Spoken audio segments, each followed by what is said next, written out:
তাজ গোবিন্দ সেবার জন্য সুদামার স্ত্রী সুশীলা ভিক্ষা করতে গেছে মা। তা ভিক্ষা করে পাড়ায় পাড়ায় এক মুষ্ট চিরা জোগাড় করেছে মা। বসো, আসতে। জয় রাধে। বসো মাইনা, বসো। হ্যাঁ, হরে কৃষ্ণ। জয় রাধে। আর একটুখানি আছে, একটু অপেক্ষা করো। আজকে ভিক্ষা করে এনে মা তার স্বামীর কাছে এসে দাঁড়িয়েছেন। তা সেই ভিক্ষার বস্তুটা যে বেঁধে দেবে সেই বস্তুটাও তার ঘরে নাই। সুশীলা কি করলো জানো মা? নিজের অঙ্গে যে ছিন্ন মলিন বসনটা ছিল, ছিন্ন মলিন বস্ত্রটা ছিঁড়ে গোবিন্দ সেবার জন্য আজ এক মুষ্ট চিরা বেঁধে দিয়েছে। স্বামী যাও, আজ এটুকুই তোমার বন্ধুর জন্য আমি জোগাড় করতে পারলাম। স্বামী, এই উপহার নিয়ে তুমি তোমার কানাইয়ের সঙ্গে দেখা করে এসো। চিরার পুটলিটা নিয়ে সুদামা যখন যাচ্ছে মা, যেতে যেতে মনে মনে চিন্তা করছে, কানাই, এ জগতের কত ভক্ত তোকে কত কিছু সেবা দেয় রে কানাই। যোগী যারে যোগে পাই না, ঋষি যারে ধ্যানে পাই না, সেই যোগাতীত ধ্যানাতীত আমার প্রাণ কানাই। যার বদলে সেবা দিতে গেলে আমার হাত থরহরি কম্প যায়, আজ সেই তোর বদলে শুকনো চিরা আমি কেমন করে তুলে দিই বল কানাই। মনে করতে করতেই যখন রাস্তা দিয়ে যাচ্ছে, বনের মধ্যে পথ চলতে চলতে সুদামার নয়ন জলে কখন সেই চিরার পুটলিটা ভেজে গেছে মা। চিরার পুটলিটা নিয়ে এসে দাঁড়ালো সেই দ্বারকার সম্মুখে। দাড়িদেরকে ডেকে বলছে, দাড়ি দাড়ি। যখন চিরার পুটলিটা নিয়ে প্রবেশ করতে যাবে, দাড়িরা ডেকে বলছে, আয় ভিখারি, তুমি কোথা থেকে এসেছো? আমাকে ভিখারি বলছো দাঁড়ি? আমি ভিখারি নই গো দাঁড়ি। আসলে আমি এসেছি আমার সখা কানাইয়ের সঙ্গে দেখা করতে। সখা? কে তোমার সখা? কেন? ওই যে তোমাদের যে মহারাজ কৃষ্ণচন্দ্র, সেই যে আমার বাল্যবেলার বন্ধু। যাও একবার তার কাছে যে বলো যে তার বাল্যবেলার বন্ধু সুদামা এসেছে। দাড়িদেরকে ডেকে ডেকে বলছে, এই যে দাড়ি, আরে দার পালা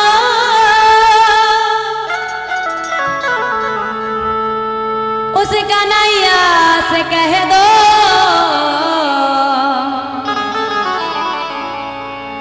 और दार पाला कन्हैया से कह दो कि द्वार पे सुदामा करीबा गया है, कि द्वार पे सुदामा करीबा गया।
सुदामा परिवा गया है के दर पे सुदामा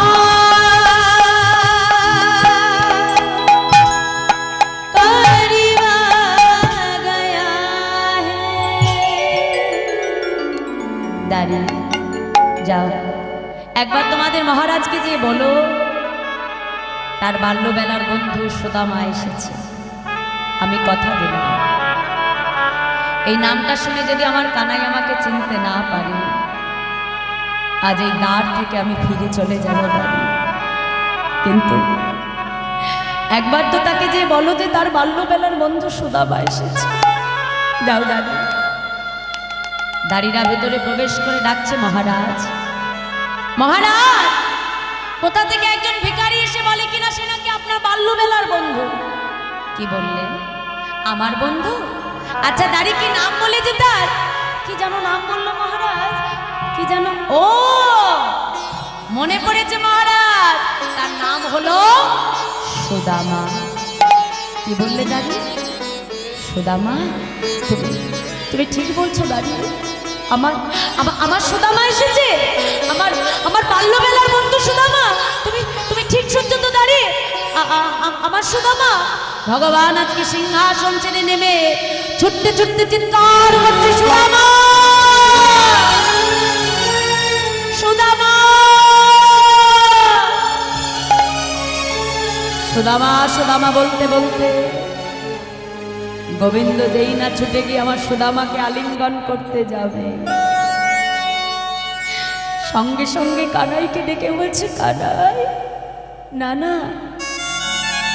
আমাকে তুই আলিঙ্গন করিস না কানাই। চেয়ে দেখ কানাই, তুই যে এই দ্বারকার রাজা রে কানা, আর আমি যে পথের এক সামান্য কামাল ভিখারি। কানাই তোর অঙ্গে রাজবে আর আমার অঙ্গে যে ছিন্ন মলিন বসন। কানাই তুই আমাকে স্পর্শ করিস না রে কানাই, আমাকে স্পর্শ করিস না। গোবিন্দ সুদামাকে ডেকে বলছে, সুদামা মুচি হয়ে শুচি হয় যদি কৃষ্ণ ভজে, শুচি হয়েই মুচি হয় যদি কৃষ্ণ তারে ত্যাজে। আরে সুদামা কে বলেছে? কি বলেছে তোর অঙ্গে মলিন বস্ত্র? জাগতিক জগতের বস্তু দ্বারা আমার ভক্তের বিচার হয় না রে সুদামা। আয় দেখ রুক্মিণী সত্যভামা বসে আছে, সোনার পাত্রে তোর চরণ ধৌত করবে বলে সুদামাকে সিংহাসনে বসিয়ে ভগবান নিজের হাতে ভক্তের চরণ ধৌত করে দিলেন। আজকে সুদামা সেবা করে যখন পালঙ্কে শয়ন করছে মা, এমন সময় গোবিন্দ ধীরে ধীরে সুদামার কক্ষে প্রবেশ করেছে। ভগবান মৃদুমন্দ হাতে সুদামার চরণ সেবা করে দিচ্ছে। সেবা করতে করতে ভগবানের নয়ন হতে এক ফোঁটা জল সুদামার অঙ্গে যেয়ে পড়েছে। সুদামার ঘুম ভেঙে গেল, চমকে উঠল। কানাই এটা কি করছিস? তুই কেন আমার পায়ে হাত দিয়েছিস? ছাড় বলছি, ছাড় বলছি, আমি না তোর সখা।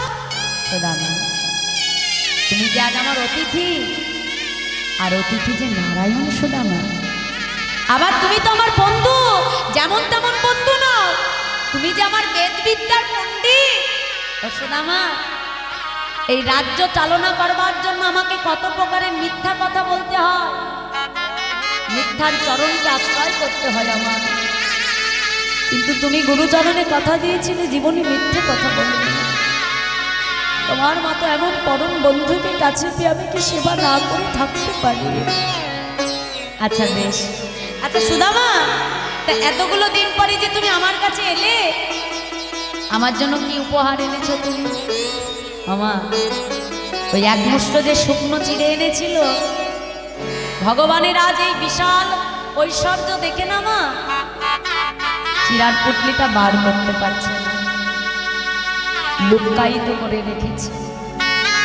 মনে মনে বলছে, কানাই জীবনে কখনো কোনোদিনও আমি মিথ্যাকে আশ্রয় করিনি কানাই, কিন্তু আজ কিছুতেই এই শুকনো চিড়ে আমি তোকে দিতে পারবো না। আর যদি আমাকে মিথ্যে কথা বলতে হয় আমি তাও বলবো, কিন্তু এই চিড়ে আমি কিছুতেই তোর বদলে দিতে পারবো না কানাই, আমাকে ক্ষমা কর। সুদামা গোবিন্দকে ডেকে বলছে, কানাই আমি তো তোর জন্য কোনো উপহার আনিনি। ভগবান মনে মনে চিন্তা করলো, বেশ সুদামা লুকাতে চাইছো তুমি আমার কাছ থেকে, বেশ আমিও দেখতে চাই কতক্ষণ আমার কাছ থেকে লুকিয়ে রাখতে পারো। ভগবান তো চতুরের শিরোমণি মা, সেই চিরার টুকলিটা বগলের নিচে লুকিয়ে রেখে দিয়েছে। ভগবান কি করলো, সুদামাকে ডেকে বলছে, আচ্ছা সুদামা বেশ হয়তো আমার জন্য এতদিন পরে এসেছে, উপহার আনতে ভুলে গেছে, এতগুলো দিন পরে যে আমাদের দুই বন্ধুর দেখা হলো, তা আসো তো দুই বন্ধুকে একটু ভালো করে আলিঙ্গন করি। আলিঙ্গন করতে গেলে কি হবে মা, এমন ভাবে আলিঙ্গন করা যায়? কি করে করতে হবে? দুবাহু প্রসার করতে হবে। এখন ভগবানের চতুরালী সুদামার মতো সহজ সরল ব্রাহ্মণ বুঝতে পারেনি গো মা, যেই আলিঙ্গনের কথা বলেছে একেবারে দুবাহু প্রসার করে, যেই না আলিঙ্গন করতে গেছে সঙ্গে সঙ্গে চিরার পুটলিটা গড়িয়ে ভগবানের সামনে এসে পড়ল। যেই না চিরার পুটলিটা ধরতে গেছে সুদামা এসে হাত চেপে ধরেছে, কানাই আমি তো বলছি আমি তোর জন্য কোনো উপহার আনিনি, ওটা তুই খুলিস না রে কানাই। ভগবান সঙ্গে সঙ্গে খুলে দেখছে তার মধ্যে এক মুষ্ঠ চিরা, যে চিড়ে দিতে আজকে ভক্ত লজ্জা পাচ্ছে, কিন্তু ভগবান সেই চিরার মর্যাদা কোথায় তুলে দিল দেখো বাবা। একেই বলে ভগবান। সুদামাকে ডেকে বললো, ওরে সুদামা এ জগতে কত ভক্ত আমাকে রাজভোগ দেয়, মিষ্টি দেয়, আর যেদিন থেকে রাজা হয়েছি ওই মিষ্টি খেতে খেতে আমার আর ভালো লাগে না। হ্যাঁ রে সুদামা, আমার মুখের স্বাদ পরিবর্তন করবার জন্য ভালোবেসে আমার জন্য চিড়ে এনেছিস? হ্যাঁ, যেই না চিড়ে হাত দিয়েছে দেখে চিড়েগুলো ভেজা। ও বাবা, পাছে আমার খেতে কষ্ট হয় তাই চিড়েগুলো আবার ভিজিয়েও এনেছিস। ভগবান আর থাকতে পারল না তার কথা শুনে। সুদামা তার কথা শুনে আর থাকতে পারে না, ছুটে গিয়ে গোবিন্দের চরণটা জড়িয়ে ধরেছে, কানাই আমি তোর জন্য কোনো চিড়ে ভিজিয়ে আনিনি রে কানাই।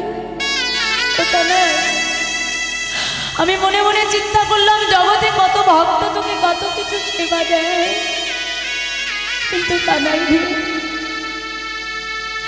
তোকে দেওয়ার মতো যে আমার কিচ্ছু নাই রে কানাই। এই এক মুষ্ট শুকনো চিড়ে আমি জোগাড় করেছি কানাই, আর এই শুকনো চিড়ে আমি তোর বন্ধু হয়ে কেমন করে তোর বদনে তুলে দিব, এই কথা ভাবতে ভাবতে কখন জানি আমার নয়নে জলে চিরার পুটলিটা ভিজে গেছে। গোবিন্দ ছুটে গিয়ে সুদামাকে জড়িয়ে ধরেছে। সুদামা আজ আমি তোমার সম্মুখে দাঁড়িয়ে কথা দিলাম, আগত কলিযুগে তোমার মতো করে কোনো ভক্ত যদি আমায় ভালোবেসে, যদি ভক্তের দাঁড়িয়ে দাঁড়িয়ে ভিক্ষা করিয়ে দুফোঁটা নয়নে জল বর্ষণ করে ওই মাটির মালসায় সাজিয়ে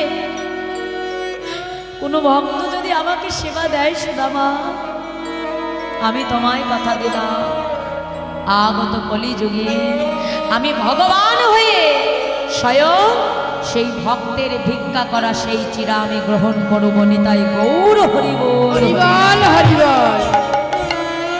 তাই মাগো আজও আমার মহাপ্রভুকে দেখবি সেবা দিতে গেলে আমরা মাটির মালসায় চিড়ে সাজিয়ে দিই, তাই না মা? আর ভগবানকে দিতে গেলে সেটা অবশ্যই যেন ভিক্ষে করে আনা। ভগবান ভিক্ষার অন্ন বড় ভালোবাসে মা।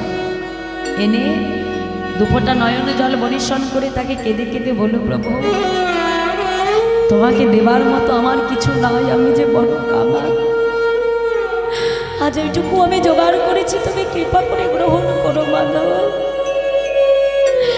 যদি নয়নে জলে দুফোঁটা বর্ষণ করে যদি তুমি তাকে সেবা দিতে পারো মা, আজও ভগবান কিন্তু তোমার ভিক্ষা করে আনা সেই বস্তু আজও গ্রহণ করে। তাই আজ সেই সুদামার ভিক্ষা করা চিরা এক মুষ্ট করে নিয়ে যখন গোবিন্দ বদনে দিয়েছে, আরেক মুঠ নিতে যাবে, রুক্মিণী এসে হাতটা চেপে ধরেছে, স্বামী দাঁড়াও। এই এক মুষ্ট চিরে যখন তুমি বদনে দিয়েছো, তার মানেই তুমি তোমার বন্ধুকে তোমার সমস্ত কিছু সমর্পণ করে দিয়েছো। আর আরেক মুষ্ট যদি তুমি গ্রহণ করে নাও, তাহলে আমাদেরকেও তোমাকে ছেড়ে এখান থেকে চলে যেতে হবে তার কাছে। তোমাকে ছাড়া যে আমরা থাকতে পারবো না স্বামী, তাই এই চিরা তুমি আর নিতে পারবে না। রুক্মিণী তার হাত থেকে চিরা নিয়ে এক কণা কণা করে যতজন আমার গোবিন্দের স্ত্রী ছিল সবাই মিলে সেই সুদামার ভক্তি মাখা সেই চিরার প্রসাদ গ্রহণ করে নিল। আর ওই যে এক মুষ্ট চিরা গোবিন্দ গ্রহণ করে নিয়েছিল। সুদামার গৃহে এত কষ্ট, এত দুঃখ, এত অভাব, এত অনটন, কিন্তু একটি বাড়ির জন্য মুখ খুলে ভগবানের কাছে সেটা প্রকাশ করল না। বন্ধুর কাছে একবারও বলল না তার বাড়ির অভাবের কথা না। ভগবান অন্তর্যামী, সবই অন্তরে জানে তিনি। বিশ্বকর্মাকে পাঠিয়ে তার যে পণ্য কুটির ছিল সেখানে বিশাল এক রাজপ্রাসাদ তৈরি করে দিয়েছেন। তার স্ত্রী সুশীলা লক্ষ্মীকে পাঠিয়ে তার সর্ব অঙ্গে স্বর্ণ অলঙ্কার দ্বারা পরিপূর্ণ করে সাজিয়ে দিয়েছে তাকে। তার সমস্ত অভাব ভগবান তিনি দূরীভূত করে দিলেন। কিন্তু সুদামা কোনো কিছু জানতেও পারল না, জানল না। এক সপ্তাহ বাদে ভগবানের কাছ থেকে বিদায় নিয়ে গোবিন্দ যখন তার কাছ থেকে বিদায় নিয়ে গোবিন্দের কাছ থেকে সুদামা যখন ফিরে এলো, ফিরে এসে কি দেখছে যে যেখানে তার একটা পণ্য কুটির ছিল সেখানে একটা বিশাল রাজপ্রাসাদ তৈরি হয়ে গেছে। মনে মনে চিন্তা করছে যে এখানে এত বড় রাজপ্রাসাদ এলো কেমন করে? তবে কোনো রাজরাজা বুঝি আমার পণ্য কুটির ভেঙে এখানে প্রাসাদ তৈরি করে দিয়েছে। কিন্তু আমার স্ত্রী সুশীলা কোথায় গেল? চিৎকার করে ডাকছে সুদামা, সুশীলা, সুশীলা, সুশীলা তুমি কোথায়? সাড়া দাও। চিৎকার করে ডাকছে তাকে। এমন সময় সেই রাজপ্রাসাদের মধ্যে থেকে তার স্ত্রী সুশীলা স্বর্ণ অলঙ্কারে পরিপূর্ণ হয়ে সুন্দর করে সেজে যেই না স্বামীর চরণে এসে প্রণাম জানালো। সুদামা আজকে নিজের স্ত্রীকে দেখে নিজেই চিনতে পারেনি। কি এ আবার কে? প্রণাম যেই করেছে বলছে, মা তুমি কে? স্বামী চিনতে পারছো না? আমি তোমার স্ত্রী সুশীলা। স্বামী তুমি আমাকে চিনতে পারছো না? এ কি সুশীলা, তোমার গায়ে এত অলংকার এলো কোথা থেকে? এত অলংকার তো তোমার থাকবার কথা নয়। তোমার যে স্বামীর তোমার অঙ্গে একটা বসন দেবার ক্ষমতা নাই, তার গায়ে এত অলংকার এলো কি করে? আর বলো না স্বামী, তুমি যখন তোমার বন্ধুর কাছে গিয়েছিলে, তোমার বন্ধু সেই রাতে বিশ্বকর্মাকে পাঠিয়ে আমাদের জন্য বিশাল এই রাজপ্রাসাদ তৈরি করে দিয়েছে। স্বয়ং লক্ষ্মী দেবী এসে নিজে আমাকে স্বর্ণ অলংকার দ্বারা সুন্দর করে সাজিয়ে দিয়েছে। সুশীলা, এই জন্যই বুঝি তুমি আমাকে আমার বন্ধুর কাছে পাঠিয়েছিলে না? শোনো সুশীলা, জীবনে এত অভাব, এত কষ্ট আমি সহ্য করেছি, কিন্তু আমার কানাইয়ের কাছে আমি কিচ্ছু চাইনি। কেন জানো? আছে যদি ঐশ্বর্য পেয়ে কখনো আমি আমার কানাইকে ভুলে যাই, পাছে কখনো ঐশ্বর্য পেয়ে যদি আমি আমার প্রাণ কানাইকে ভুলে যাই, তাই আমি কখনো তার কাছে কিচ্ছু চাইনি। সুশীলা, আজ তুমি যদি মনে করো যে এই ঐশ্বর্যের জন্য আমি তার কাছে গিয়েছি, এটা তোমার ভুল ধারণা। আমি কিছুতেই এই রাজপ্রাসাদে থাকতে পারবো না, এত অর্থ বৈভবে আমি কিছুতেই থাকবো না। কেন জানো? পাছে এত সুখ পেয়ে যদি আমি আমার কানাইকে ভুলে যাই। যদি থাকতে হয় তবে তুমি থাকো, কিন্তু এই রাজপ্রাসাদ আমার জন্য নয়। সুশীলা, সর্বস্ব পরিত্যাগ করে যখন চলে যাচ্ছে, এমন সময় তার স্ত্রী সুশীলা তার সমস্ত কিছু পরিত্যাগ করে স্বামীর চরণটা জড়িয়ে ধরেছে। স্বামী এই জগতে একজন রমণীর স্থান হলো তার স্বামীর চরণ। তাই যেখানে তুমি থাকবে না সেখানে আমারও থাকার কোনো অধিকার নাই। স্ত্রীকে নিয়ে যখন চলে যাচ্ছে মা, এমন সময় আমার প্রাণ গোবিন্দ এসে ডাক দিয়েছে, দাঁড়াও সুদামা, দাঁড়াও। আজ তুমি ঐশ্বর্য পেয়ে মনে মনে চিন্তা করছো যে ঐশ্বর্য পেলে ভগবানকে তুমি ভুলে যাবে না। ঐশ্বর্যে থাকলেও ভগবান প্রাপ্তি হয়, ঐশ্বর্যে থাকলেও মা ভগবান মেলে। কেন জানো?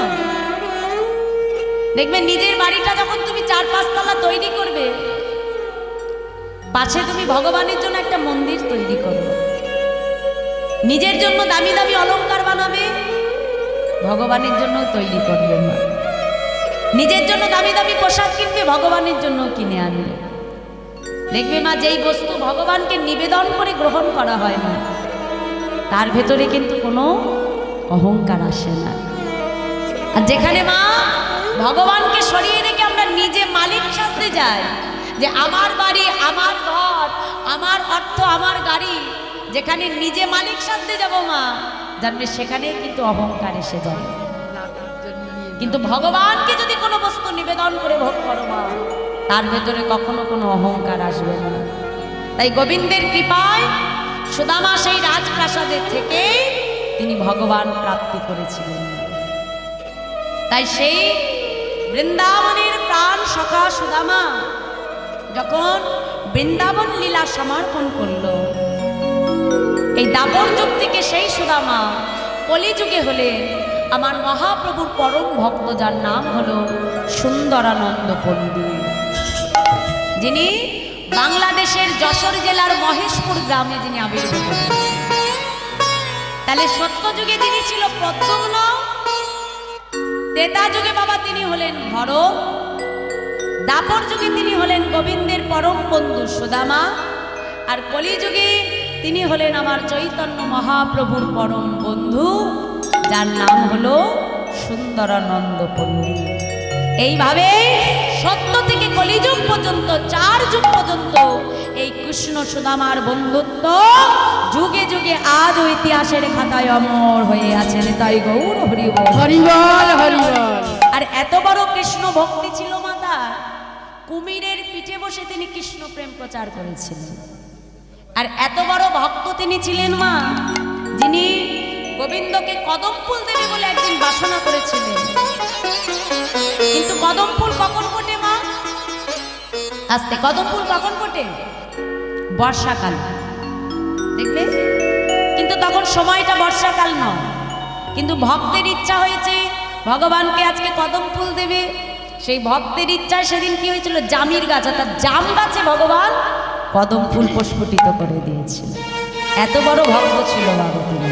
তাই আসুন আজ সেই সুন্দরানন্দ পণ্ডিতের জয়ধ্বনি দিয়ে আজকের মতো আমরা লীলা এখানে সমাপন করব। জয় রাধে, জয় রাধে। তাই মহাজন বলছে, দেখো দেখো সুন্দরানন্দ পণ্ডিত বন্দি বড় আসে, সুন্দরানন্দ বন্দি বড় আসে, সুন্দরানন্দ পণ্ডিত বন্দি বড় আসে, সুন্দরা পণ্ডিত বন্দি বড় আসে। আজ ফুটিলেন কদম পুষ্প জামিরের গাছে, হরি হরি